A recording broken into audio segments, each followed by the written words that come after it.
네, 잠시 후 행복한 아침에서는 한 주간의 연예 소식, 연예 라이브 준비되어 있고요. 네, 그리고 스타들의 인생 발자취를 돌아보는 스타 주민도 이어집니다. 저희는 광고 후에 다시 돌아올게요.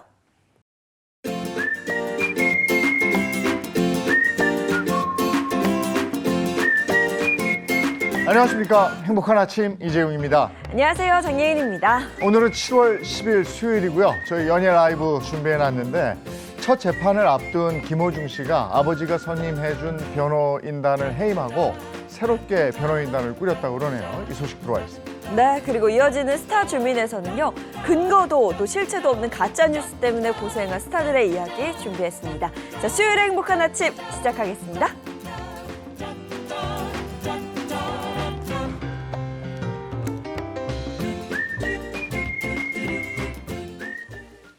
네, 화제 이슈를 발빠르게 전해드리는 모닝 브리핑부터 시작하겠습니다. 김성환 시사평론가와 함께합니다. 어서 오세요. 네, 안녕하세요. 안녕하세요. 네, 첫 번째 이슈부터 전해주시죠. 요즘 급발진 걱정에 운전대 잡기 겁난다 이런 분들 굉장히 많으시죠.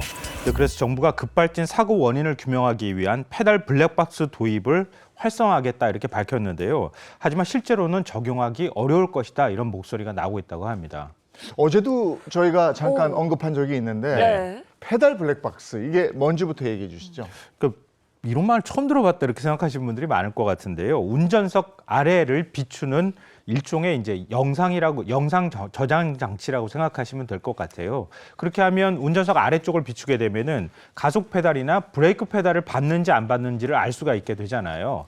근데 급발진 사고가 발생했을 때 제조사들은 그동안에 원인 불명의 이유로 페달이 눌린 것이다 이런 주장을 반복해 왔거든요. 근데 이런 블랙박스를 설치한다고 하면은 제조사의 주장이 맞는지 아닌지 확인할 수 있게 되는 것 아니냐 이제 이런 얘기인 겁니다. 네, 이 페달 블랙박스가 설치되어 있으면 계속해서 이야기 나오고 있는 급발진 사고, 그 원인을 규명하기가 확실히 도움이 되지 않을까 이런 생각이 드는데 이게 의무화하기는 어렵다는 건가요? 네, 맞습니다. 이게 제조사들이 반발을 하고 있기 때문이기도 한데요. 정부가 이미 지난해 국내 완성차 업체에 페달 블랙박스 설치를 권고한 바가 있다고 합니다. 그런데 업체들은 기술 개발에 5년 정도 걸린다는 이유로 강하게 반발을 했다고 하고요. 정부도 결국은 이 제조사들의 주장을 수용을 했습니다. 그런데 이런 상황에서 페달 블랙박스 의무화 규제를 적용할 경우에 반발이 불보듯 뻔하다 이런 얘기고요. 또 때에 따라서는 해외 제조사들 같은 경우에 국내에 수출을 하거나 제조한 자동차들을 국내에 갖고 들어오게 되잖아요. 이럴 경우에 한국에만 별도의 규제가 있다고 해서 반발할 가능성이 있거든요. 그러면 무역 분쟁이나 통상 마찰로 이어질 수도 있다 이런 우려가 나오고 있습니다. 우리는 미심쩍은 걸 해소할 수 있는 아주 좋은 방법이다 생각을 했는데 네. 또 여러 가지 또 입장 차이가 있네요. 저는 하여간 한번 있다 그러면 달고는 싶거든요. 저도요. 네. 다음 이슈 전해주시죠. 경기도 파주시가 75세 이상 운전자에게 운전면허를 자진 반납할 경우에 인센티브를 10만 원을 줘왔는데요. 이걸 30만 원으로 올렸더니 고령 운전자의 운전면허 자진 반납이 크게 늘었다고 합니다. 고령 운전자로 인한 교통사고 예방을 위한 일환으로 이게 나온 건데 효과가 있었던 모양이네요. 그렇죠. 예, 이것만 보면 그렇다고 볼 수가 있는데요. 다른 지자체들도 인센티브를 제공하기는 하는데 그 인센티브가 너무 작다 이런 지적이 나왔었거든요. 그래서 파주시의 사례가 좀 주목을 받고 있는 상황입니다. 파주시가 지난해까지 65세 이상 고령 운전자에게 최초 1회에 한해 10만 원의 지역화폐를 지급했었다고 하는데요. 올해부터는 75세 이상 운전자가 반납할 경우에 30만 원으로 높였다고 합니다. 그랬더니 올해 상반기에 운전면허를 반납한 운전자가 모두 412명이었다고 하는데요. 이건 지난해 상반기하고 비교했을 때 35% 이상 늘어난 수치라고 합니다. 연이은 사고로 고령 운전자의 면허를 반납하게 해야 한다. 뭐 이런 여론이 형성되고 있는데요. 관련해서 궁금한 게 좀 있습니다. 실제로 연령대가 높을수록 교통사고의 위험이 커지는 걸까요? 단순히 나이가 많다고 해서 교통사고 위험이 커진다 이렇게 단정적으로 말씀드리기는 어려워요. 왜냐하면 젊은 운전자의 경우에는 막 폭주하거나 이런 경우가 있을 수 있잖아요. 그렇죠. 그래서 이건 아주 세부적인 내용을 들여다볼 필요가 있는데요. 이 손호성 중앙대 교수가 2019년부터 4년 동안 교통사고를 분석했다고 합니다. 면허 소지자 가운데 사고를 낸 비율을 확인을 해봤더니 61세에서 64세는 0.8%였다고 합니다. 그런데 31세에서 49세하고 비교를 해보니까 0.3%포인트가 높았다는 거예요. 그러니까 이 나이 때는 0.5%가 나왔다고 하는 건데요. 그렇지만 60대 이상 연령대에서는 나이가 높더라도 교통사고하고 별 관계가 없었다고 합니다. 네.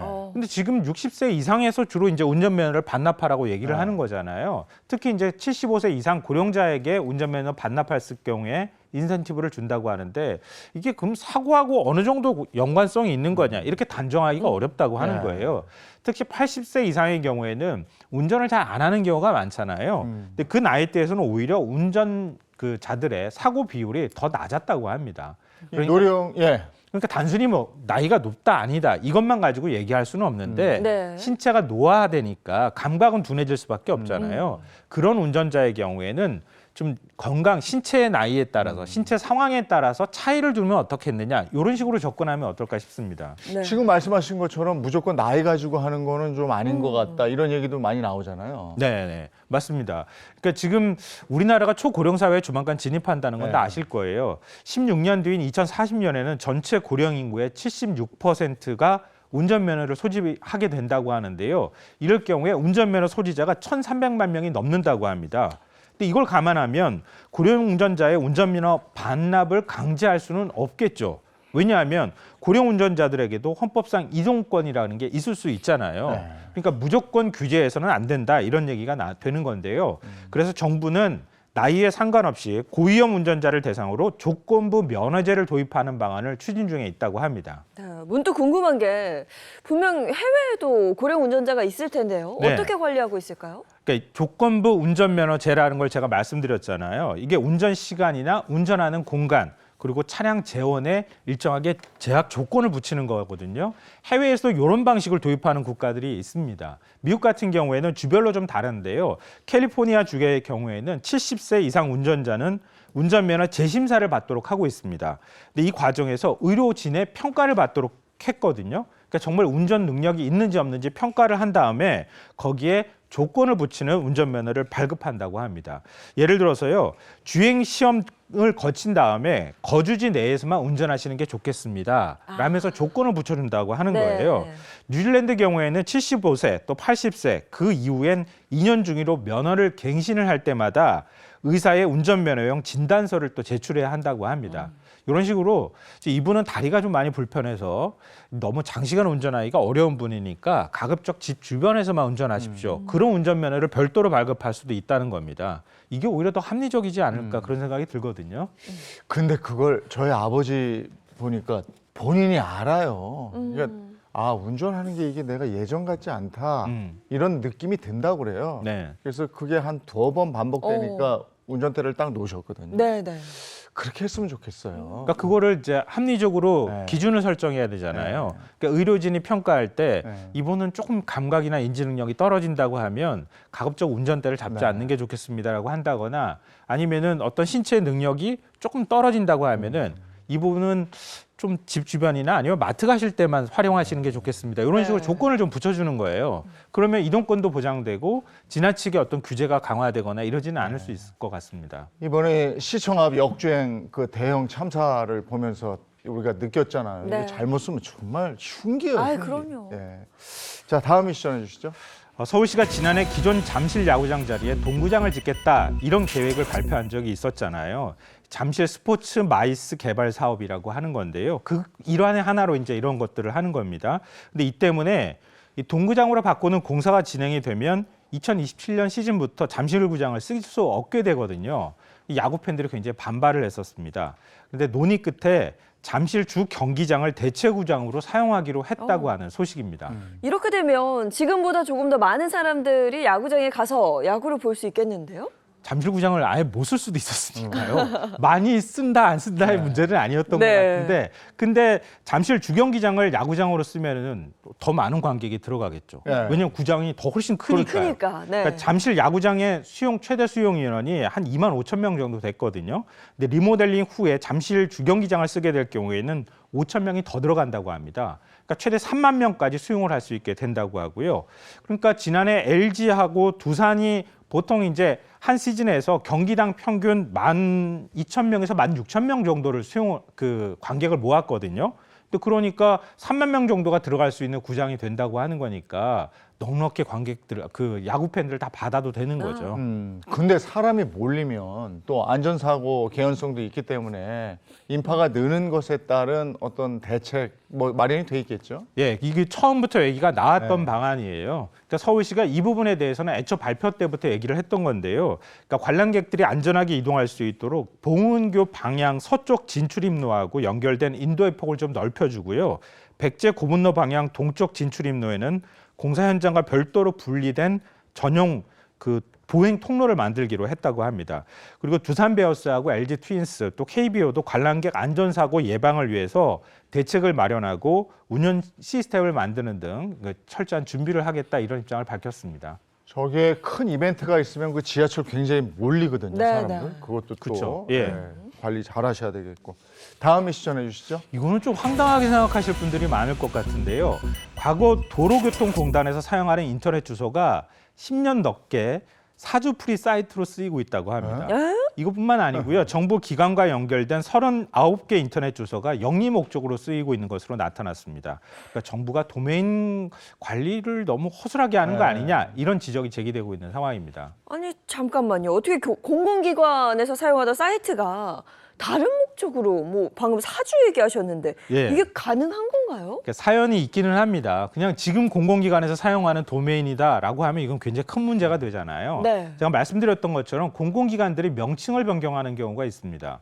예를 들면 도로교통안전관리공단은 도로교통공단으로 명칭을 바꿨거든요. 그러면서 도메인도 바꾼 거예요. 그러고 나니까 이 바뀐 도메인, 그러니까 이전에 쓰던 도메인을 사주 프리 사이트가 차지해버린 겁니다. 그러니까 송모 씨라고 하는 사람이 2011년 3월부터 지금까지 13년 넘게 사용하고 있다고 하는데요. 만약에 별도의 제재가 없다면 이 송모 씨라는 사람은 2026년 3월까지 이 도메인을 계속 사용할 수 있게 된다고 합니다. 근데 이거 조금 헷갈려가지고 만약에 검색을 하거나 치고 들어가면은 이거 얼마든지 들어갈 수 있을 것 같거든요. 제가 볼 때는. 그렇죠. 네. 이전 명칭을 기억하시는 분들은 그렇게 네. 할 수가 있잖아요. 그러니까 명칭이 바뀐다 하더라도 도메인 관리를 좀 해야 되는 거 아니냐 이런 얘기가 나오는 거죠. 네. 또 다른 사이트도 문제라면서요. 예, 한국연구재단 역시 명칭과 도메인을 바꾸면서 과거에 사용했던 도메인이 지금 일본어로 가득 찬 사이트로 바뀌었다고 하는 건데요. 특히 이게 인테리어 관련 정보가 들어있다고 하는데 누가 등록하고 사용하고 있는지조차 알 수가 없다고 합니다.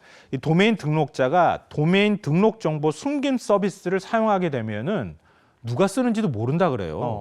근데 이것도 사실은 이전 명칭을 알고 있는 분들이 만약에 검색을 해서 들어간다고 하면은 일본 사이트로 들어가 버릴 수가 네. 있게 되는 거잖아요. 더군다나 이게 다른 어떤 불법적인 용도로 사용된다고 하면 더 큰 문제가 될 수 있다. 이런 지적도 나옵니다. 네, 지금까지 사실 말씀 주신 건 사용하지 않는 도메인에 한해서 이야기를 한 건데 현재 연결 가능한 곳에서도 문제가 드러났다 그래요? 네, 이거는 정말 심각한 문제인 것 같은데요. 그래도 또 바로잡기도 했다고는 하는데요. 행정안전부에서 공식 누리집을 안내하는 사이트가 KRDS라고 하는 곳인데요.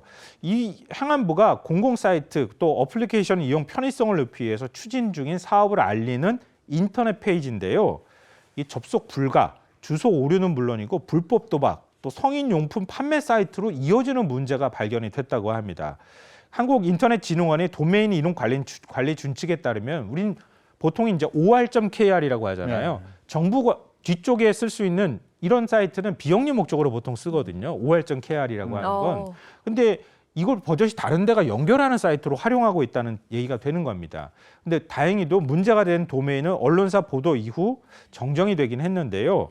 이 정부가 이런 부분에 있어서 사이트 연결이 어떻게 되고 있는지 도메인 관리가 좀 허술한 부분은 없는지 이번 기회에 한번 좀 살펴보았으면 좋겠습니다. 네. 이게 부처별로 담당자가 있을 텐데. 네. 네, 있을 겁니다. 그죠? 네네. 관리 근데 이게 좀 또 도메인을 갖고 있으면은 비용이 계속 지출이 되는 측면이 그러게요. 있거든요. 네. 아마 그런 측면에서 이렇게 도메인을 버리는 것 같은데요. 근데 그런 면에서는 이전에 정부가 쓰던 사이트라 할지라도 상당 기간 정도는 정부가 계속 갖고 있는 방안들을 네. 한번 좀 고민해 보면 어떨까 싶습니다. 세세하게 관리할 곳이 많은데 좀 다 좀 잘 좀 했으면 좋겠어요. 네. 자, 오늘 모닝 브리핑 여기까지 해야 되겠습니다. 김성환 시사평론가와 함께했습니다. 고맙습니다. 네. 고맙습니다.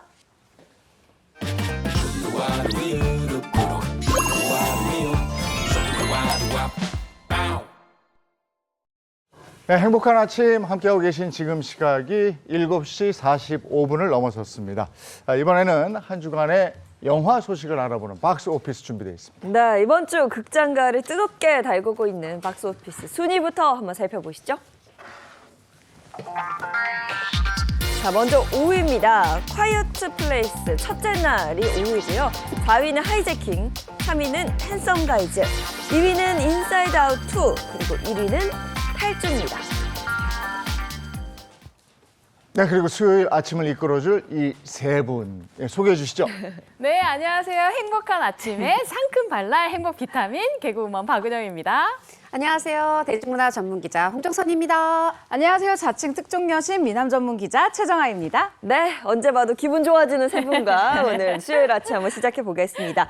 은영 씨, 오늘 준비한 영화는 어떤 거예요? 네, 연중에서 극장가에 가장 많은 관객이 몰리는 그런 최대 성수기가 바로 여름인데요. 그래서 여름에 대작들이 또 많이 개봉을 합니다. 그런데 올 여름 극장가는 조금 다릅니다. 이런 성수기를 노린 대작 말고 규모가 조금 작지만 아주 알짜배기 작품들이 관객들을 만나려고 준비를 하고 있다고 하는데요. 그래서 준비한 영화는요, 여름 극장가 흥행 돌풍을 일으키는 재난 끝판왕 영화, 거기에다가요 아주 시원한 웃음 폭탄을 날려주는 그런 영화 두 편을 또 준비를 해봤습니다. 7월 놓치지 말아야 할 영화 두 편 준비했습니다. 네, 첫 번째 영화부터 소개해 주시죠. 네, 7월 놓치지 말아야 할 영화 첫 번째 영화는요, 스타 파일럿이 하루아침에 실직을 한 뒤에 아주 파격 변신을 하고 다시 또 재취업에 성공을 하면서 벌어지는 이야기를 그린 영화 파일럿입니다. 해고 대상이 되셨습니다. 이 파일럿이 어떻게 변신을 했을까? 이 영화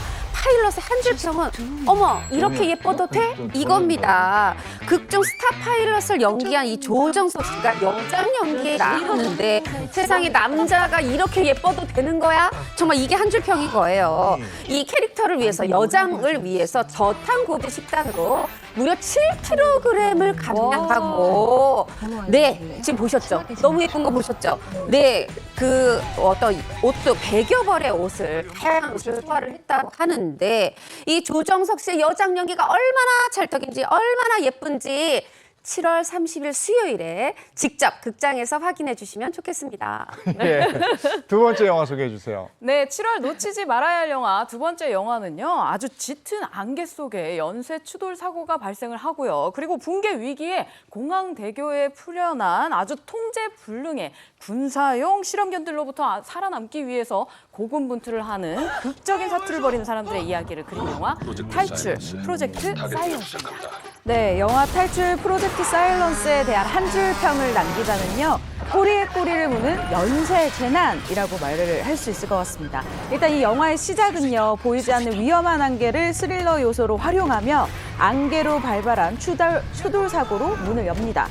그런데요, 여기서 끝이 아니죠. 유독가스 유출, 헬기 추락, 붕괴하기 시작한 달이 언제 어디서 나타날지 모르는 이 아주 위험한 실험견들까지 한치 앞도 예상할 수 없는 이 재난의 재난들이 꼬리를 이어가며 긴장감을 구축하는데요. 이렇게 재난 상황이 계속해서 이어지는 가운데 목숨을 걸고 극한 사투를 벌이고 있는 이 생존자들, 과연 어떻게 끝까지 이 영화를 이끌고 갈 수 있을까요? 이 영화 7월 12일 금요일 이 영화관에서요 확인하시길 바라겠습니다. 아니 근데 그 여기 주지훈 씨가 나왔거든요. 키가 188cm가 넘는데 차 트렁크에 갇혀요. 보통 재난 영화에서 차 트렁크에 갇히면 뭔가 괴롭고 이런 연기 보여주잖아요. 이번엔 이거 갇혔는데 웃으면 안 되는데 하는데 정말 기상천외한 코미디 연기. 본인 표현으로 어깨 다치고 허리 다쳐가며 한 연기인데 영화관에서 한번 확인해 주시면 좋겠습니다. 네. 보통 영화들이 수요일에 개봉하는데 이 영화는 금요일에 개봉하네요. 그렇죠. 우리처럼 좀 나이 되는 사람이 되짚어보면 예전에 영화 금요일 날 개봉했었거든요. 근데 이게 영화가 막 흥행을 하면서 수요일로 당겨서 해도 막 목금 이럴 때 수목에 주말처럼 들었던 거예요. 그런데 지금 극장가 관계자들이 얘기합니다. 코로나19 이후에 좀처럼 관객이 늘지 않고 있어요. 말하자면 수요일부터 개봉했는데 수목에는 별로 관객이 오지 않다 보니까 첫 주 어떤 수목의 극장이 좀 텅텅 비는 흥행 지수를 떨어뜨리는 요소가 되면서 금요일로 어떻게 보면 고육지책으로 아. 그렇게 되면 금토일 첫 주는 좀 주말부터 좀 화끈하게 시작할 수 있잖아요. 이런 차원에서 금요일 개봉이라고 하는데 수요일로 다시 되돌려 주실 분들 바로 여러분들입니다. 네. 요즘 비가 계속 오잖아요. 밖에 어디 가기도 힘들 때 극장 가는 게 가장 좋더라고요. 네. 방금 소개해 주신 이 영화 2편, 파일럿 그리고 탈출 프로젝트 사일런스까지 7월에 놓치지 말아야 할 영화 소식 잘 들었습니다.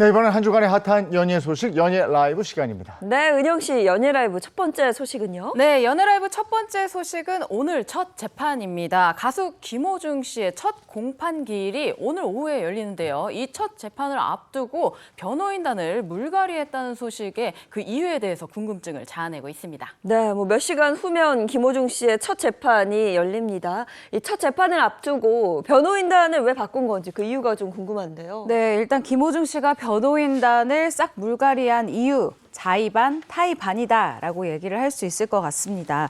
하지만 첫 재판을 앞둔 상황에서 이렇게 변호인단을 이렇게 뭐랄까요, 굉장히 많이 바꾸는 일은, 많은 수를 바꾸는 일은 그렇게 흔하지는 않다라고 얘기를 하고 있는데요. 왜냐하면 일단 변호사 선임계를 내면 1심까지는 이 효력이 있다라고 합니다. 이게 무슨 말이냐? 이 먼저 김호중 씨의 사건 초기를 이 법률 대리인을 맡은 전 검찰총장 대행 출신 변호사가요. 1심까지는 맡을 수 있다라고 생각하시면 될 것 같은데요. 당시 이 사임한 변호사는요, 애초 검찰 수사 단계까지만 변호를 하기로 했다라고 사임 이유를 밝혔습니다.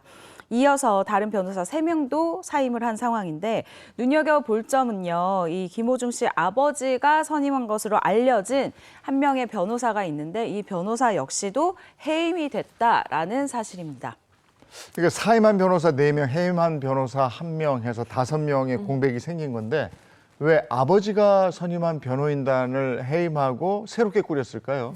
이 사실 직계 가족에게 변호사 선임권이 있죠. 그러니까 아버지가 아들을 위해서 변호사 선임해도 가능합니다. 법적으로 문제가 없고요. 그런데 이 제일 중요한 건 당사자의 의사겠죠. 근데 김호중 씨가 아버지가 선임한 변호인 나 별로예요. 이렇게 얘기를 한 거죠. 이것만 봐도 뭔가 아버지와 아들 사이가 뭔가 이렇게 좀 친밀해 보이진 않는다. 신뢰관계는 아닌 것 같다. 이렇게 짐작이 되실 텐데 뭐 저보다 또 팬분들 또 여러 많은 분들도 예능에서 많이 나온 얘기를 알고 계실 거예요. 김호중 씨가 10살 때 부모님이 이혼을 했고 그리고 이제 아버지, 어머니, 할머니 집을 이렇게 좀 옮겨가며 살았고 그중에서도 주로 할머니랑 많이 살았죠. 그리고 특히 아버지와는 좀 어렸을 때부터 좀 왕래 없이 소원하게 지냈다. 본인이 그렇게 얘기를 한 바 있는데 김호중 씨 입장에서는 이렇게 좀 이렇게 어떻게 보면 신뢰관계가 형성되지 않은 좀 소원하게 지낸 아버지가 변호인을 선임해 줬다. 이 부분을 받아들이기는 쉽지 않았나 생각이 들고요. 그래서 이 부분은 뭐 해임시켰다 혹은 거절했다 이렇게 보는 게 맞을 것 같다. 이런 해석이 가장 강하게 좀 설득력을 얻고 있습니다. 김호중 씨가 새로 꾸린 이 변호인단 궁금한데요. 예전에 그 김호중 씨 악플러를 잡았던 그 변호인을 선임했다고요? 네, 그렇습니다. 몇 년 전에요. 이 김호중 씨 팬덤이 김호중 씨 악플러를 고소한 적이 있는데 당시 이 사건을 담당한 변호인이라고 합니다. 이로써 김호중 씨는요, 자동차 분야에 특화된 변호사 그리고 형사사건 전문 변호사 이렇게 변호인 군단을 꾸리게 됐는데요. 바뀐 변호인단은 재판부에 이 추가 자료를 제출하는 등 이 재판 준비에 돌입을 했다고 하거든요. 어떤 이야기가 나올지 오늘 재판 이후에 또 계속해서 소식 전해드리도록 하겠습니다. 김호중 씨 관련 사건도 워낙에 컸기 때문에 네. 오늘 재판 결과에 또 관심이 쏠리고 있는 거고요. 또 하나가 음주운전해서 사망 사고를 낸 DJ가 있었는데 왜 사고 나고 개 끌어안고 그쵸. 있었잖아요. 네네. 네. 그거 이제 판결이 나왔죠. 판결이 나왔습니다. 지난 2월이었죠. 서울 강남구 논현동에서 이 벤츠 차량을 몰고 가다 오토바이 배달원 분을 치여서 숨지게 했던 그런 혐의를 받고 있고 지금 1심이 판결이 나온 건데요. 알고 봤더니 이 오토바이 배달원 치기 전에 사고 당일에 이미 중앙선을 침범해서 다른 차량을 친 다음에 그리고 나서 또 도망을 가다가 오토바이 배달원을 쳤다. 이게 수사 결과 드러난 겁니다. 이런 것들이 다 재판에 반영이 됐고 그래서 재판부는 이 DJ 예성 씨에게 일단 어떤 혐의를 적용했느냐. 굉장히 지금 사안이 중하죠. 사람까지 사망을 했습니다. 그러다 보니까 특정범죄 가중처벌법상의 음주운전 치사 상한, 그러니까 상해를 입은 정도가 아니라 사망했기 때문에 음주운전, 위험운전, 치사, 그리고 또 도망갔죠. 도주치상, 그리고 또 이제 도로교통법 상에 아까 중앙선 침범한 다음에 그냥 도망갔잖아요. 뺑소니죠. 사고 미조치. 그런데 이 원인을 알고 봤더니 음주운전이었답니다. 음주운전. 이렇게 해서 4가지 혐의를 적용해서 1심에서 징역 10년을 선고했습니다. 이게 그냥 사고가 아닙니다. 음주운전 때문에 안타까운 사람이 목숨을 잃었습니다. 그런데 그 1심 판결이 있기 전에 국위선양을 했다는 이유로 뭐 선처를 호소했다고요. 그러니까 이 부분 때문에 많은 대중이 분노를 하고 있는데요. 당시 DJ 이 가해자 같은 경우는 피해자 유족과 합의한 점 그리고 연예 분야에서 천재적인 재능을 갖추고 뭐 태국, 대만 등지에서 해외 공연을 하면서 국위선양을 했다라고 주장을 하고 있고요. 네. 또 매일 범행을 깊이 반성하며 75회의 반성문을 제출했다라고 하면서 좀 감형을 해주기를 선처로 호소를 했는데 앞서 이야기가 나왔잖아요. 음주운전 이야기가 나왔는데요. 1차 사고 도주 그리고 2차 사고를 냈었던 것을 본인이 기억하지 못할 정도로 굉장히 만취한 상황이었다고 합니다. 글쎄요, 음주운전을 하고 그리고 한 집안의 가장이 사망한 사건에서 선처를 호소한다. 저는 사실 이제 음주운전에 대한 경각심이 너무 이분 떨어진 게 아닌가. 네네. 개인적으로 너무 화가 나는 뉴스였습니다. 예.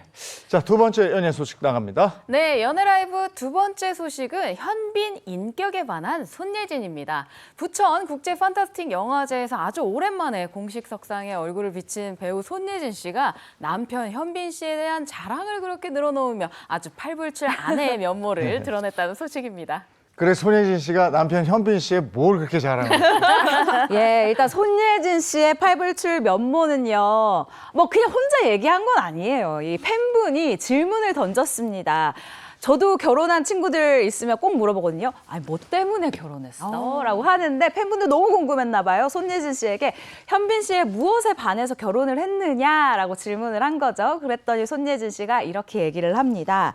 많은 분들이 상대 배우와 연애도 하고 결혼도 하는데 난 그런 건 선호하지 않은 편이었다. 2 작품이나 같이 했는데 인격적으로 많이 반했던 것 같다라고 이야기를 했습니다. 이뿐만 아니라요. 또 이렇게 이야기를 하는데 옛날 사람으로 치면 선비 같은 스타일이다. 너무 바르고 이성적이고 싫은 소리를 뭐 좋게 포장하거나 자기를 포장하는 사람이 아니다.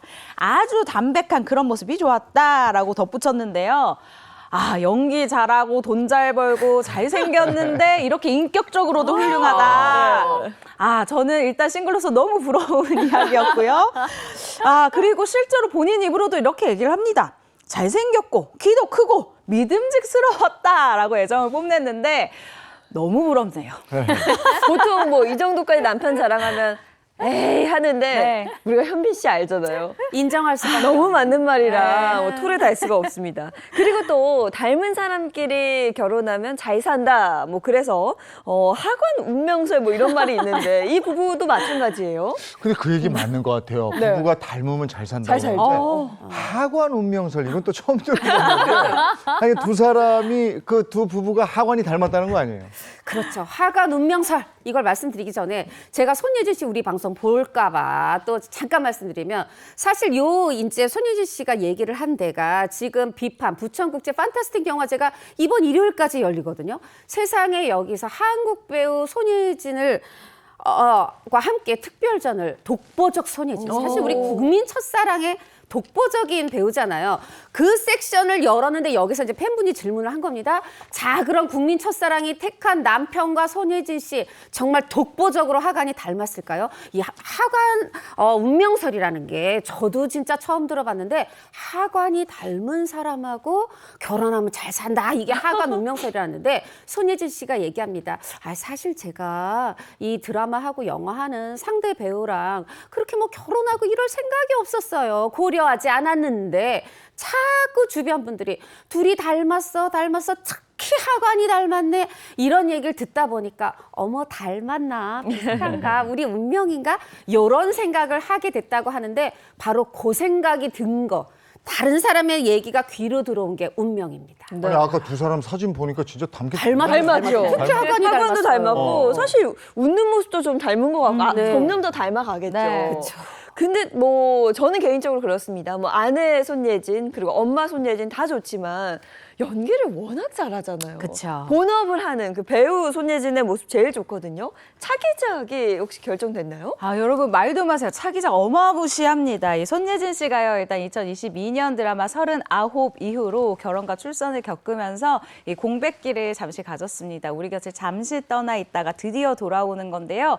이 차기작이 대단합니다. 일단 이번 영화요. 박찬욱 감독이 이 연출을 맡고 이 글을 썼는데 이 정도가 아니라 2000년대 초반부터 준비해온 작품이라고 해요. 와. 박찬욱 감독이 거의 20여 년 동안 준비를 했다고 하니까 주변에서는 필생의 프로젝트다. 이 박찬욱 감독이 정말 이 연출, 이 뭐랄까요, 이 노력을 전부 여기 갈아 넣을 것 같다라면서 굉장히 기대를 많이 하고 있거든요. 또 이 가운데 손예진 씨 이 이야기를 못 들을 리 없지 않습니까? 이야기를 듣고 지난 2년 동안 나에게 개인적으로 많은 일이 있었다. 내 배우 생활의 챕터 1이 끝난 기분이다. 그런데 이 챕터 2를 여는 내가 어떤 연기를 또 선보일 수 있을지 개인적으로도 기대가 된다라고 얘기를 했거든요. 엄마가 되고 아내가 된 손예진 씨 얼마나 또 깊은 연기력을 보여줄지 개인적으로 너무너무 기대를 모으고 있습니다. 네, 알겠습니다. 이어서 세 번째 연애 소식 전해주세요. 네, 연애라이브 세 번째 소식은 못하는 게 뭐냐, 웅!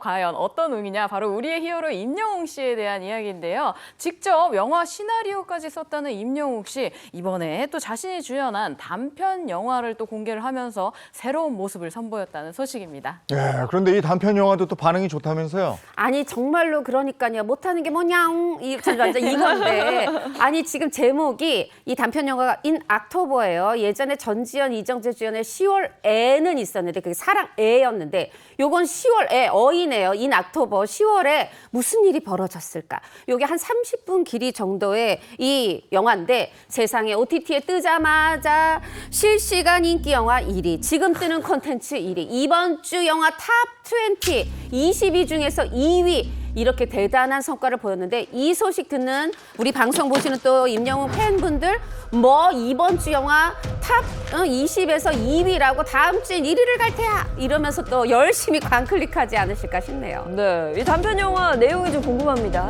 네, 영화 인 악토버는요 700만 뷰를 돌파한 임영웅 씨 노래 옹기 이 뮤직비디오의 풀 버전입니다. 짧게 볼 게 아니라 길게 보자라는 건데요. 일단 내용은 다음과 같습니다. 정체불명의 전염병이 퍼져서 이 황폐해진 세상에서 유일한 친구 시월이와 단둘이 남아 살아가는 영웅의 이야기를 담은 작품인데요. 31분 이 러닝타임을 완벽하게 그린 단편 영화다라고 생각하시면 될 것 같습니다. 극중 아주 자연스러우면서도 복잡 미묘한 이 감정 연기를 임영웅 씨가 잘 표현했다라는 이 이야기가 들려오고 있거든요. 실제로 무대에 올라서도 4분 남짓한 시간 동안 정말 전 국민의 마음을 사로잡는 이 표정 연기를 보여주는 임영웅 씨잖아요. 이번에 얼마나 더 깊은 감정을 보여줄지 기대하셔도 좋을 것 같습니다. 노래, 연기, 이어서 또 예능 프로그램에 출연한다면서요? 아유, 예능도 보통 예능이 아니고요. 또 이 삼시세끼 직접 지어먹는 그 예능에 출격을 한다고 하는데 사실 임영웅 씨 지금 말씀하신 것처럼 노래, 연기 거기다가 지금 그 예능감은 밥을 해 먹잖아요. 와 이제 우리 임영웅의 요리 실력까지 보게 되는 거야. 그의 또 레시피는 뭘까? 또 이제 당분간은 임영웅 따라하면서 이 뭐 만들어 먹는 분들 죄송합니다. 속출할 것 같은데 이거 말고도 또 하나가 더 있어요. 축구 예능도 있습니다. 우리 또 임영웅 씨하고 축구하고 떼서 생각할 수가 없잖아요. 안 그래도 왜 우리 임영웅이 축구 예능 안 나오나 했는데 본인이 이렇게 얘기했죠. 내게 있어서 축구는 내 인생에서 축구는 노래와 같다. 별명도 인메시 아닙니까? 인메시. 그런 인메시가 또 축구 예능에서 어떠한 매력을 발산할지 기대해 보겠습니다. 그 임영웅 씨 축구 실력은 일단 굉장히 유명하잖아요. 저는 개인적으로 임영웅 씨의 요리 실력이 굉장히 궁금한데요. 그래서 찾아봤더니 요리까지 잘하는 남자였어요. 올 초에 너튜브 계정에서 이 요리를 하는 모습을 공개한 적이 있는데 여러분 이 장면입니다.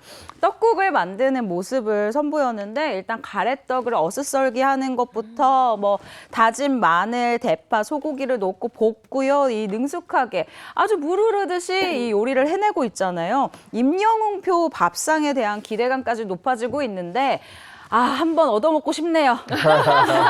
아니 보면 잘해요. 그렇죠?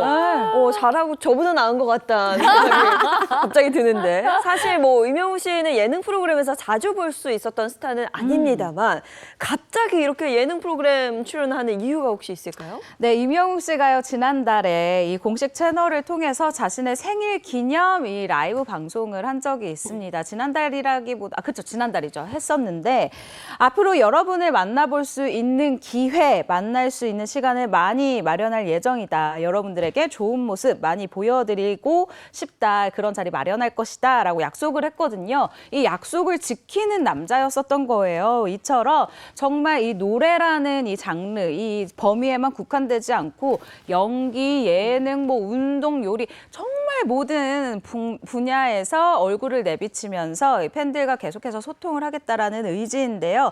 한 가지 확실한 건 이 자신이 좋아하는 것을 하면서 팬들과 계속해서 이야기를 나누겠다. 본인의 의지가 굉장히 돋보이는 부분이라고 할 수 있겠네요. 네, 여기까지 연예 라이브였습니다.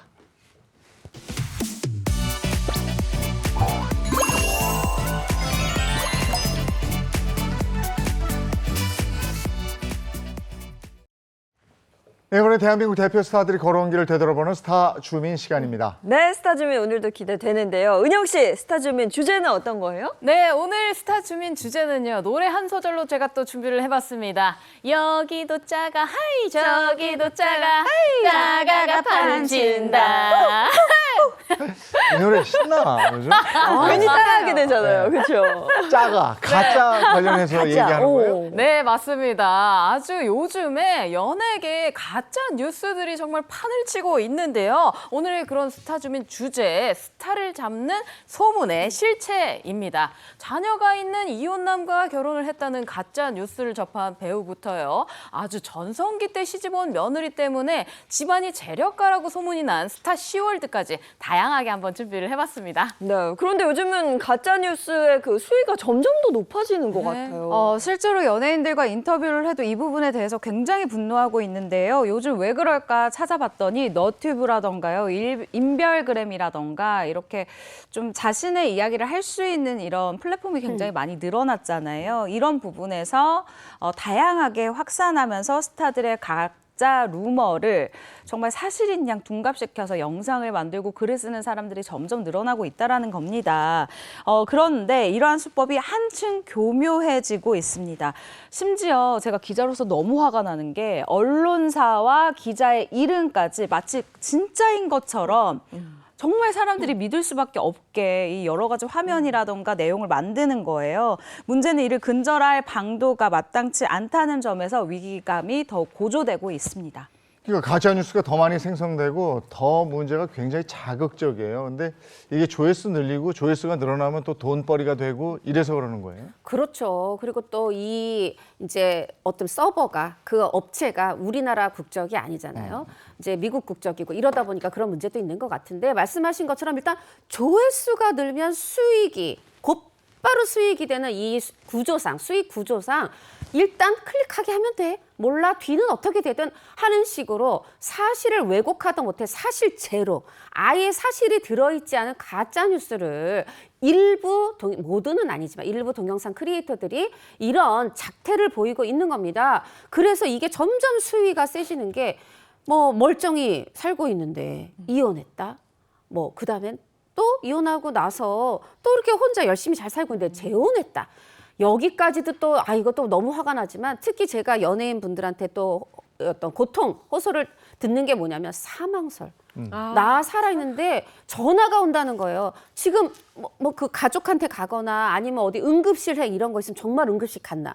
그런 일을 겪을 때 본인이 정말 응급실을 갈 것 같대요. 이런 부분, 이게 정말 어떻게 정말 제도적 장치가 시급하다. 연예인들의 어떤 이것도 저는 인권이라는 생각이 드는데 인권의 사각지대에 있다. 그런 생각이 듭니다. 알겠습니다. 스타 잡는 소문의 실체 바로 시작해보죠. 네, 스타 잡는 소문의 실체 첫 번째 스타는요. 침묵한 가짜 뉴스에 대해 해명한 배우 한채영 씨입니다. 한채영 씨, 관련된 가짜 뉴스는 뭐가 있어요? 네, 한채영 씨를 둘러싼 가짜 뉴스는 바로 남편이 돌싱이고 전 남편과의 사이에서 아이가 있더라라는 가짜 뉴스였는데요. 이런 가짜 뉴스가 생긴 이유를 파헤쳐 보니 한채영 씨의 조카가 있었기 때문입니다. 이 조카가 무슨 문제인데 도대체 이런 소문이 나냐라고 의아해하실 것 같은데요. 참고로 한채영 씨에게는 1살 위에 언니가 있는데 이 언니가 21살에 결혼을 한 거예요. 그래서 한채영 씨가 비교적 빨리 이모가 됐다라고 합니다. 근데 한채영 씨 조카와 또 남편이 그 돌싱이라는 루머와 어떤 관련이 있는 거죠? 뭐 사실 돌싱 그러니까 남자와 뭐 재혼한다고 결혼한다고 해서 이게 전혀 사실 문제는 아니지만 사실이 아니기 때문에 문제인 거잖아요. 자, 돌싱 딸아이가 있는 돌싱남과 결혼했다. 이런 루머가 돈 거는 단 하나의 사진이에요. 그 사진은 야구장에서 있었던 사진인데요. 당시 이 미국에 살고 있던 언니가 이 딸아이를 데리고 한국에 왔고 동생 부부랑 같이 야구장에 간 겁니다. 자, 근데 들어보세요. 제가 이게 얼마나 가짜 뉴스가 심각한지 말씀을 드려볼게요. 자, 그러니까 사진으로 보는 상에 맨 왼쪽에 엄마가 있어요. 아이 엄마, 한채영 씨 언니. 그다음에 아이가 있어요. 그다음에 아이의 이모가 있어요. 그리고 그 옆에 한채영 씨의 남편이 있어요. 이거 너무 자연스러운 구도 아닌가요? 네네. 언니가 있고 엄마가 있고 그 옆에 딸이 있는 있고 건데. 그리고 이모가 있고 그리고 한채영 씨 옆에 남편이 있고 그런데 요거를 요 엄마 빼고 3명만 쫙 오린 거예요. 오려서 딱 오려가지고 어머 세상에 한채영 씨가 요때가 이제 결혼한 지 뭐 한 4년 정도 요때 이렇게 됐을 때였거든요. 아이고 딸아이가 있는 남자하고 결혼을 했나 봐. 요런 루머가 난 겁니다. 저는 정말 그러면 아이를 제가 만약에 한채영 씨하고 그 사이에 남편하고 사이에 있다면 모르겠는데 그럼 어디에 앉혔어야지 오해를 안 받는 건가요? 정말 저는 이해가 안 되는 사진이었습니다. 네. 아까 무슨 특별한 이유가 있어서 그렇게 앉은 거예요? 앉다 보니까 그렇게 앉은 거예요? 그러니까 한채영 씨 남편을 너무 좋아해서 뭐 그렇다고 하는데 그거 말고도 사실 아이를 그냥 중앙 쪽에 넣어서 같이 앉아 있는 건 우리 상식엔 너무 당연한 일이잖아요. 그러니까 어떤 이야기를 하든지 그냥 가족들이 편한 대로 앉았었던 거예요. 그런데 이 조카가 벌써 커서 고3이 됐다고 합니다. 와. 그래서 한채영 씨가 이런 가짜 뉴스를 접하고 이 조카에게 이렇게 얘기를 했다고 하거든요. 야, 너 때문에 이모부가 결혼 2번 한 사람이 됐어 라고 장난으로 이렇게 툭 얘기를 했다고 하는데 정말 이 가짜 뉴스를 웃음으로 승화한 정말 우픈 뉴스가 아닐까 싶습니다. 네. 그런데 최근 한채영 씨가 이 가짜 뉴스에 대해서 해명을 했거든요. 네, 최근 그렇게 한 이유가 궁금해요. 그렇죠. 한채영 씨 본인이 이렇게 자신이 이런 가짜 뉴스, 남편이 돌싱이고 전 와이프 사이에 딸이 있다. 이런 가짜 뉴스에 대해서 해명한 이유가 사실 루머에 대해서 나는 반응하는 그런 스타일은 아니지만 이 루머는 좀 눈에 띄었다라고 이것을 해명한 이유에 대해서 밝히기도 했습니다. 그때 한채영 씨는 아기가 없었나요? 네, 그렇습니다. 일단요, 이 나이를 한번 짚어보면 올해 연나이가 44세예요, 한채영 씨가. 그런데 2007년 20대 후반에 4살 연상의 회사원과 결혼을 해서 벌써 결혼 18년 차가 됐거든요. 2013년도에 결혼 6년 만에 아들을 얻었는데 올해 11살 된 이 한채영 씨 아들 같은 경우에는요, 정말 정말 스윗한 걸로 연예계 소문이 자자합니다. 한채영 씨 아들이 이 한채영 씨에게 공주님이라고 부르면서 한채영 씨를 유독 챙긴다고 하거든요. 아, 너무 부럽네요. 11살의 엄마를 공주님으로 부르는 아들은 저는 34년간 한 번도 본 적이 없습니다. 근데 한채영 씨 아들이 굉장히 스윗하다고 하셨는데 어떤지 좀 궁금하네요. 이 스윗한 게 아빠를 그대로 따라하는 건지 나중에 내가 아빠 따라서 나중에 내 여친한테 할 거 연습하는 건지 모르겠습니다만 아니 이게 선물이 심상치가 않아서 그래요. 이 한채영 씨 아들이 이 부부의 결혼기념일까지 챙길 정도로 스윗한데 그 아들이 11살짜리 이 아들이 챙기는 선물이 글쎄 뭔지 아세요? 뭐죠? 풍선인데 여기까지는 괜찮죠. 보석 모양 풍선이래요. 한채영 씨 말이 어머 나는 그렇게 보석 좋아하지 않는데 아들은 그렇게 생각하는지 보석 모양 풍선을 준비한다. 제가 보기엔 엄마를 공주님이라고 생각해서 이 공주님한테는 뭔가 보석을 해줘야 될 것 같은데 자신의 용돈으로 좀 부족하니까 너무 귀여워요. 이런 다정함은 뭐 아빠를 닮은 거겠죠.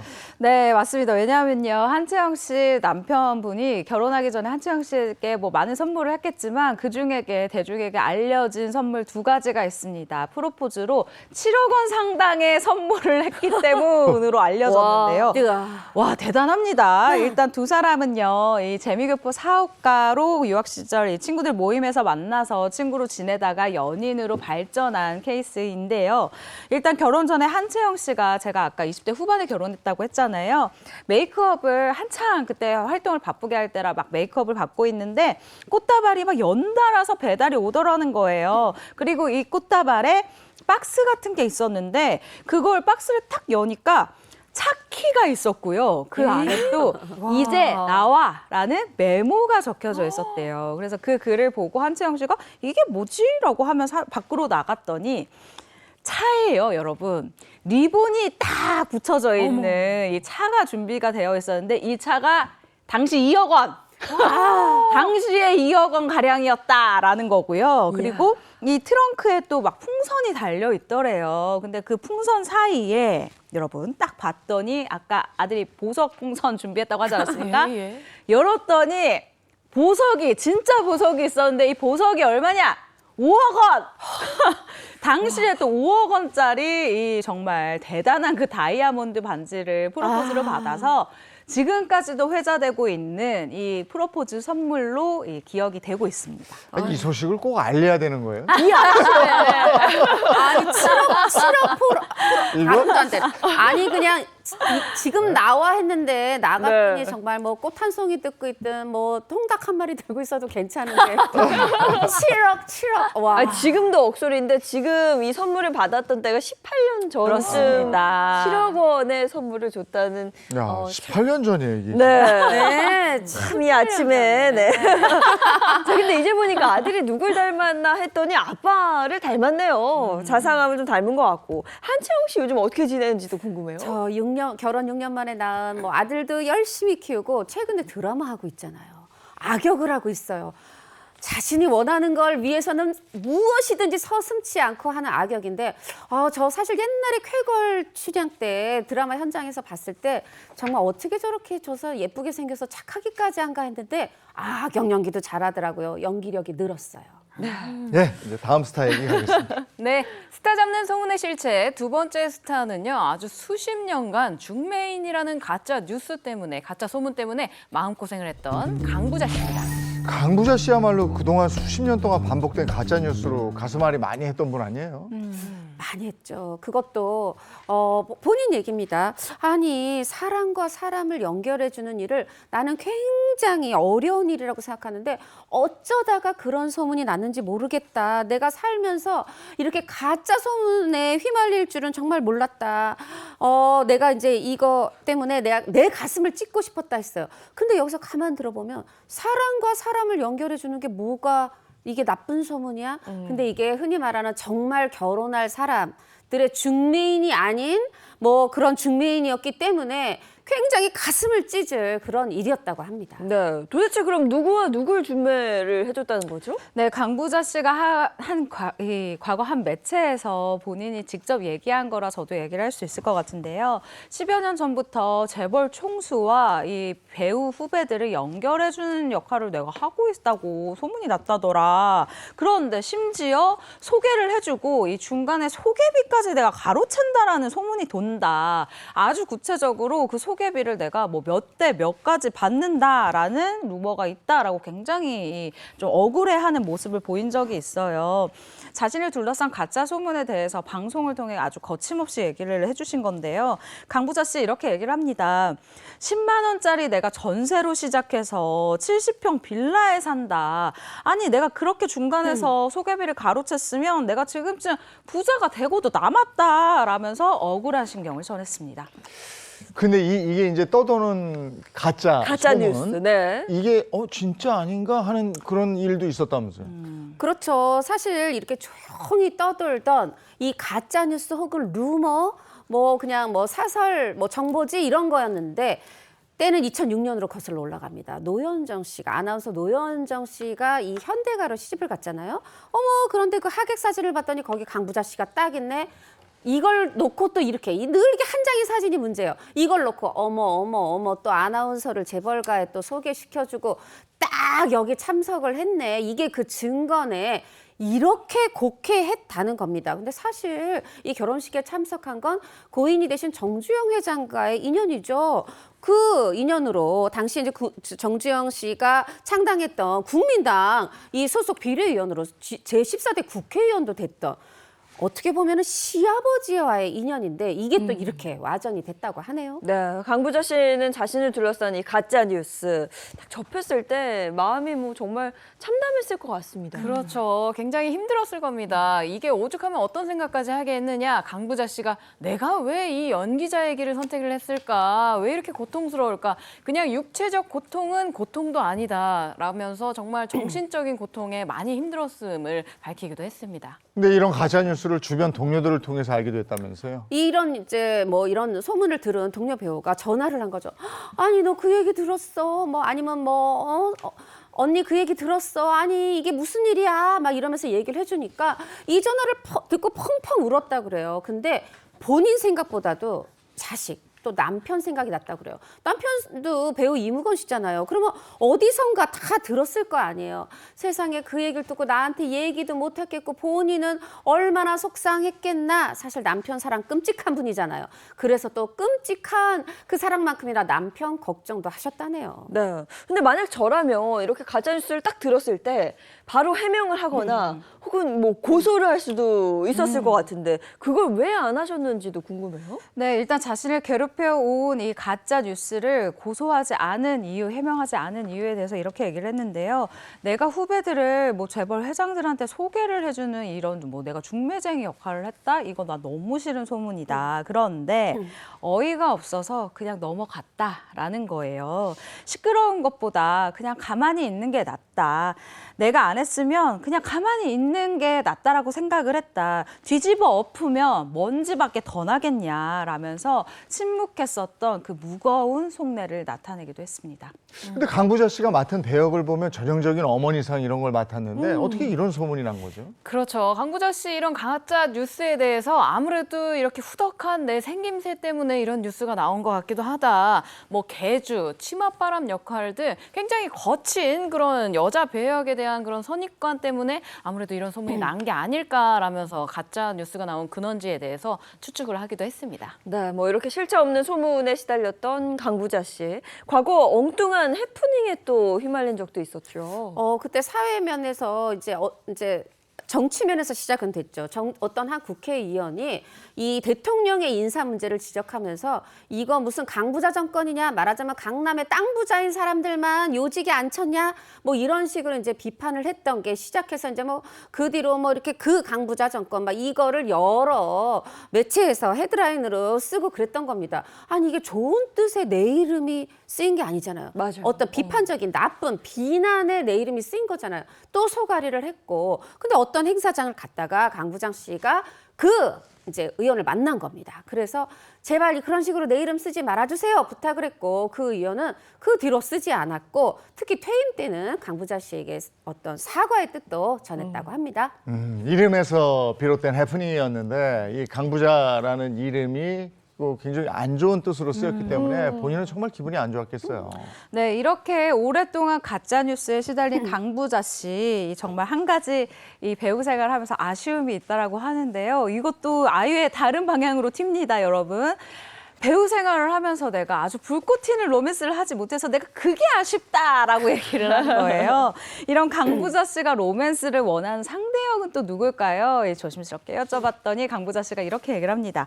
김용건 씨랑 하정우 아빠 김용건 씨랑 내가 로맨스를 해보고 싶다라고 했는데 이 이야기를 들은 김용건 씨 굉장히 재치 있으신 분이잖아요. 화답을 합니다. 아, 감사하다. 제가 작품 한번 알아보겠다라고 하면서 긍정적인 대답을 내놨다고 하네요. 네. 그나저나 요즘 강부자 씨 어떻게 지내고 있어요? 친정엄마와 2박 3일 그 연극 오래 해오셨잖아요. 이번 8월 말에도 또 공연이 있다고 하네요. 준비 중이라고 합니다. 네, 알겠습니다. 이어서 다음 스타 이야기 만나보죠. 네, 스타 잡는 소문의 실체 세 번째 스타는요. 아주 두 번의 가짜 뉴스 때문에 분노를 했던 공연 예술가 파핀 현준 씨입니다. 야, 이 근거 없는 가짜 뉴스가 점점 수위가 높아지고 있는데 파핀 현주 씨는 어떤 가짜 뉴스에 두 번씩이나 휩싸이게 된 거예요? 네, 올해 1월 말입니다. 정말 화가 나는 뉴스인데요. 파핀 현주 씨 부부가 현재 별거 중이다. 여기서 끝나는 게 아닙니다. 법원의 재산 분할 결정을 기다리고 있다라면서 마치 정말 이혼 소송 중인 것으로 이렇게 이야기가 나온 거예요. 이 충격적인 가짜 뉴스 본인이 듣지 않을 수 없죠. 이 파핀 현주 씨 이혼 소식이 담긴 이 가짜 뉴스를 스스로 알리면서요. 여러분, 저희 잘 살고 있습니다. 이혼 안 했습니다. 할 생각도 없고요. 가짜 뉴스 진짜 강력 처벌해야 합니다. 라면서 분노하는 모습을 보였습니다. 네, 이건 파핀 현준 씨뿐만 아니라 아내 박예리 씨에게도 큰 상처가 될 수 있는 거거든요. 네, 맞습니다. 올해 박예리 씨와 결혼한 지 벌써 14년 차가 된 이 파핀 현준 씨 부부. 정말 이런 가짜 뉴스가 아주 무색할 정도로 연예계 대표 자타공인 원앙 부부거든요. 얼마나 원앙 부부인지 영상으로 함께 만나보시죠. 저는 아직도 저희 남편의 매력에서 헤어나오지 못할 정도로 너무나 좋은 사람인데 사람들 그걸 잘 몰라주는 것 같아요. 그 저한테만 부르는 애칭이 있는데 이제 제가 나이가 2살이 더 많아요. 자연스럽게 누나 하다가 누나는 좀 거리감이 있잖아요. 그래서 저한테 뉴 이라고 표현을 하거든요. 뉴? 네. 나는 어디 갔어요, 나는? 나는 없어요. 너무 애교를 부리다 보니까 말이 짧아져가지고. 한번 들어봐야 되지 않겠어요? 오리지널 버전. 근데 이게 진짜 신기한 게 제가 이게 남자로서 이게 안 돼요, 진짜로. 바깥에서 안 되는 거예요. 그러면 바깥에서는 숭자를 붙여서 한번 해볼까요? 숙녀예요. 아, 정말. 아니, 연상인 아내에게 그 누나라고 하기 싫어서 그냥 이름 부르는 남편을 봤는데 니웅은 제가 정말 처음 봤습니다. 아니, 그리고 머리 따달라고 그런다고. 아, 네, 맞습니다. 이 연상 아내에게 누나 대신 아까 그 톤 들으셨죠? 누나 아니고요. 뉴입니다. 뉴. 저희 집에 고양이가 저를 이렇게 부르기도 하는데 이 연한 남편의 정석을 보여준 파핀 현준 씨. 매일 아침 박예리 씨에게 뉴, 나 머리 좀 따주세요라고 얘기를 한다는 거예요. 이 애교도 모자라서 머리를 따라달라는 애교까지 부린다는 건데 이 박예리 씨가 이렇게 얘기를 합니다. 재미있는 이야기를 하면서 이렇게 막 머리를 하나하나 조금씩 땄다 보면은 시간 가는 줄 모른다라면서 파핀 현준 씨에 대한 이 애정을 나타냈는데요. 아, 이거 사랑인 것 같습니다. 아, 사랑이네요. 두 분도 보니까 학원 운명설이 같네요. 운명그 입모양이랑 닮아 있는데. 학원 운명설. 근데 너무 닮았어요. 가짜 뉴스 이 두 분 얼마나 충격받았을까요? 그렇죠. 사실 이 두 분 정말 연예계 자타공인 그런 자타공인실은 아주 원앙 부부입니다. 이렇게 머리를 따주는 거 저도 한 행사장에 갔을 때 어디서 머리를 따주고 계시는 단 한 분이 계셔서 봤더니 박예리 씨랑 파핀 현준 씨더라고요. 이렇게 머리를 따줄 정도로 아주 둘이 찰싹 같이 붙어 다니는데 이게 주변 사람들도 하도 그러니까 얘기를 합니다. 우리 박예리 씨한테 파핀 현준 박현준 씨 어머니가 제발 좀 그만 좀 붙어 다녀, 그만 좀 따라다니고, 그만 좀 데리고 다녀라고 말할 정도라고 하는데요. 그리고 아주 송혜 씨, 우리 돌아가신 송혜 선생님께도 이런 얘기를 했습니다. 두 부부 정말 일심동체야. 아니 일심동체가 아니라 그냥 하나야라고 이야기를 할 정도로 아주 두 분이 행복하다고 합니다. 네, 결혼 14년 차인데 이렇게 알콩달콩 살아가고 있는데 어떻게 또 그런 가짜 뉴스가 나온 거죠? 그러니까요. 근데 별거서도 모자라서 바로 6개월 뒤에 또 하나의 설이 나와요. 근데 이번에 타깃은 또 두 사람 아니고 그중에 특히 딱 파핀 현준 씨를 타깃으로 한 어떤 설이 돌았습니다. 뭐죠? 어떤 설? 불륜설. 어. 그것도 댄스 학원 제자와의 불륜설. 그 내용은 너무 또 구체적이었어요. 어떻게 또 이런 또 헛소문은 구체적인지 몰라요. 댄스 학원을 파핀 현준 씨가 차렸다. 근데 거기 제자랑 지금 불륜을 하는데 겨우 그 제자의 나이가 이 박예리 씨와 사이에 낳은 딸보다 5살밖에 많지 않대. 요렇게 또 이런 또 가짜 뉴스가 가짜 뉴스에 딸 얘기까지 나왔어요. 아이, 딸보다 그러니까요. 5살 연상이다. 이거 파피현준 씨 정말 분노했을 것 같은데요? 그렇죠. 일단 파핀현준 씨 가짜 뉴스에 대한 피해를 전하면서 이렇게 분노의 이야기를 전했는데요. 이따위 쓰레기 뉴스로 선동질하고 어그로 끌어서 조회수를 올리려는 버러지들은 잡아서 박멸해야 한다. 이런 문제들은 이런 소문들은 정말 법적으로 박살을 내줘야 된다라고 붕괴를 하는 모습을 보였는데 이거는 사실 저 같아도 너무너무 화가 날 것 같은 그런 루머이고요. 분명히 말씀드리지만 이 아내 박예리 씨 역시 자신의 SNS를 통해서 속상한 마음을 드러냈습니다. 말도 안 되는 이야기를 만들어내고 유포하는 영상 그리고 댓글들을 더 이상 두고 볼 수만은 없다. 내 남편 내 가족을 힘들게 하는 나쁜 사람들 꼭 잡아주겠다. 사람 잘못 건드렸다라고 얘기를 했거든요. 여러분, 이 너튜브에 저는 뉴스라는 단어를 사실 붙이는 것도 굉장히 불쾌한 사람 중에 한 명이에요. 그냥 잘못된 이 영상, 그냥 가짜 거짓말 영상을 보시잖아요. 저도 제 주변에서 이런 영상을 보면 어머, 누구랑 싸웠대, 누구랑 이혼한대, 진짜야? 라고 하면서 연예부 기자이기 때문에 물어보는 문의가 정말 많은데 여러분, 이런 뉴스 중에 정말 이런 영상 중에 가짜가 정말 많고요. 궁금하시면 이 초록창이라던가 이렇게 검색할 수 있는 이런 사이트 있잖아요. 여기다가 한 번만 검색해 보시면 기자들이 요즘 정말 발이 빠릅니다. 기사가 나오지 않았다? 이건 가짜다라고 생각하시면 좋을 것 같습니다. 근데 파핀 현준 씨는 댄스 학원을 운영한 적이 없다면서요? 네, 맞습니다. 이전에는 사실 그렇게 체계적으로 춤을 가르쳐주는 그런 학원이나 뭐 교재 이런 것들이 없었거든요. 그래서 파핀현준 씨가 2007년에 15년 동안 본인이 이렇게 쌓아왔던 노하우, 비보이 춤 교육 DVD를 제작을 한 적은 있지만 제가 뭐 댄스 학원을 운영한 적은 없습니다라고 이야기를 한 적이 있습니다. 네, 지금 가짜 이렇게 영상 올린 유포자 고소해야죠. 지난달 26일에 이 파핀현준 씨가 딱 의지를 밝혔어요. 뭐냐면 허위 사실 유포, 명예훼손 이게 너무 심각하게 진행되고 있어서 민사, 형사 고소를 진행 중이다 이렇게 얘기를 하면서 가짜 뉴스, 뉴스라고 진짜 이런 하면 안 가짜, 되죠. 네. 거짓말 이런 유포자들 이런 사람들이 합당한 처벌을 받기 바란다. 그리고 정의 구현을 통해서 다시는 저와 같은 피해자가 나오지 않기를 바란다. 이렇게 강력히 촉구했습니다. 네, 알겠습니다. 이어서 다음 스타 이야기 바로 만나보죠. 네, 스타 잡는 소문의 실체 네 번째 스타는요. 재력가에 대한 소문에 아주 적극적으로 부인한 배우 연규진 씨입니다. 아니, 배우 연규진 씨, 배우 한가인 씨 시아버지 재력가라는 소문 저도 들었는데. 저도 들었습니다. 연기준 씨가 이렇게 얘기해요. 한 방송에 출연해서 이 소문의 발단이 아니 그 탑스타 한가인이 연규진 씨네 집으로 그 집 며느리가 됐어? 왜 그 집으로 시집을 갔을까? 여기서부터 재버렸네 준재버렸네 이런 식으로 이 헛소문 루머가 피어오르기 시작했다. 그렇게 얘기를 하면서 그러나 사실이 아니다. 이렇게 부인했습니다. 근데 이 해명을 하기 전까지 재력가라는 소문이 꽤 구체적이었다 그래요? 네, 그렇습니다. 연규진 씨가 재력가라는 소문은 다음과 같은데요. 일단 연규진 씨 부모님이 약사다.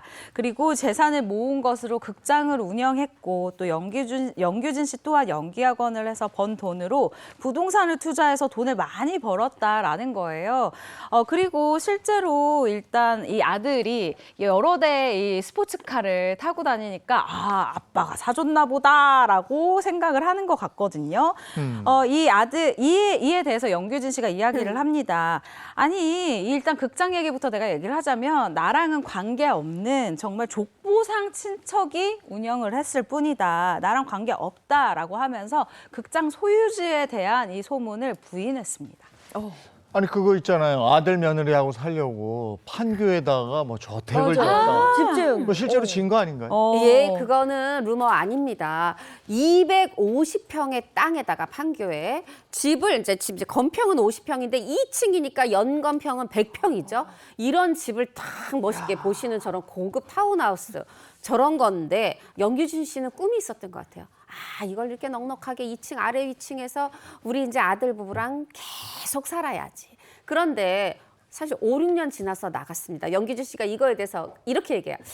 둘이 머리가 좋아. 말하자면 5, 6년 살고 나가서 이런 소리 하시는 것 같은데 사실 또 합당했어요. 왜냐하면 그때 정훈이가 군대를 갔잖아. 말하자면 한가인 씨가 남편 없는 또 집에서 시댁에서 살기가 그랬을 거 아니에요. 네. 근데 사실 이제 이 결혼할 때쯤에 제가 영규진 씨랑 통화를 했었는데 아이고 진짜 며느리 너무너무 예뻐하더라고요.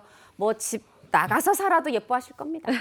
근데 이런 가짜 뉴스에 좀 힘을 실어줬던 게 한가인 씨가 결혼한 이후에 활동이 좀 뜸했었거든요. 네, 맞습니다. 한가인 씨 뭐 결혼한 후에도 작품 활동을 하긴 했는데 이게 활동이 적다 보니까 주로 CF 위주의 작품 활동을 했었어요. 그러다가 2012년에 대박 작품을 하나 만납니다. 바로 2012년 탁월한 연기력을 보여줬던 드라마 해품달, 해를 품은 달이었는데요. 네. 거기에다가 드라마뿐만 아니라 당시의 멜로 영화 중에서 한국 영화 중 최다 관객을 기록했던 영화가 있죠. 바로 건축학개론으로 제2의 또 전성기를 맞이를 합니다. 이 두 작품으로요.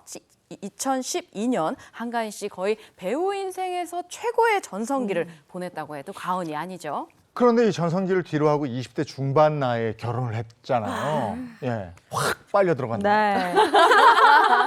일단 한가인 씨가 이 전성기 시절 인기와 부를 뒤로하고 연정훈 씨와 결혼한 이유는 두 가지라고 하는데요. 먼저 첫 번째는 연정훈 씨의 이 반전 영어 실력 때문이었다라고 얘기를 했습니다. 미국에서 일단 연정훈 씨가 오래 유학을 했었는데 한가인 씨 눈에는 그 모습이 약간 조금 오렌지족으로 보였다라는 거예요. 연식이 나오죠. 오렌지족이라는 단어에서. 그만큼 관심이 없었는데 어느 날 이 연정훈 씨가 미국에서 온 사촌 동생이랑 아주 유창하게 영어로 얘기하는 모습을 본 이후부터 관심이 생겼다라고 얘기를 하는데요.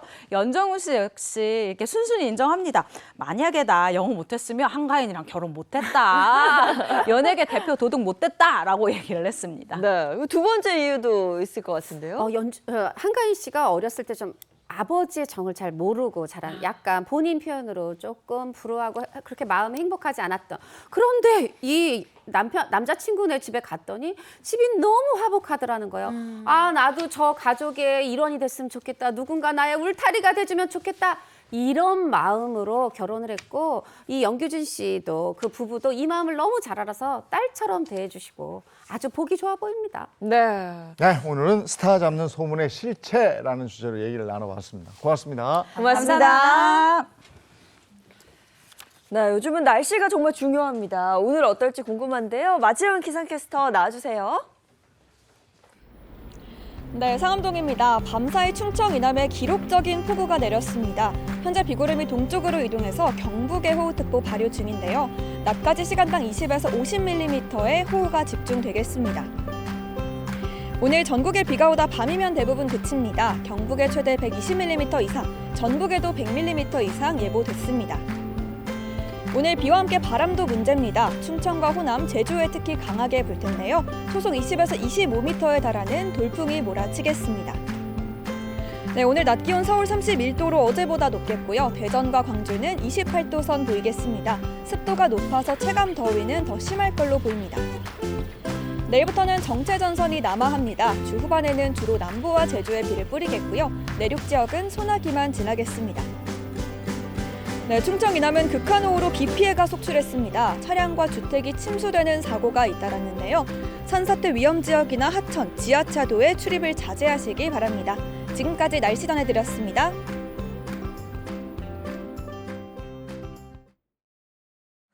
서울은 뭐 그렇게 많은 비가 온 건 아닌데 네. 지역별로 엄청나게 비가 왔더라고요. 맞습니다. 뭐 충청 이남을 중심으로 굉장히 많은 비가 내렸고요. 비로 인한 피해도 뭐 속출하고 있는 것 같습니다. 더 이상의 피해 없도록 조심하셔야겠습니다. 좋은 하루 보내시고요. 저희는 내일 아침 7시 30분에 다시 돌아올게요. 행복한 아침, 행복한 하루 되십시오. 고맙습니다. 고맙습니다.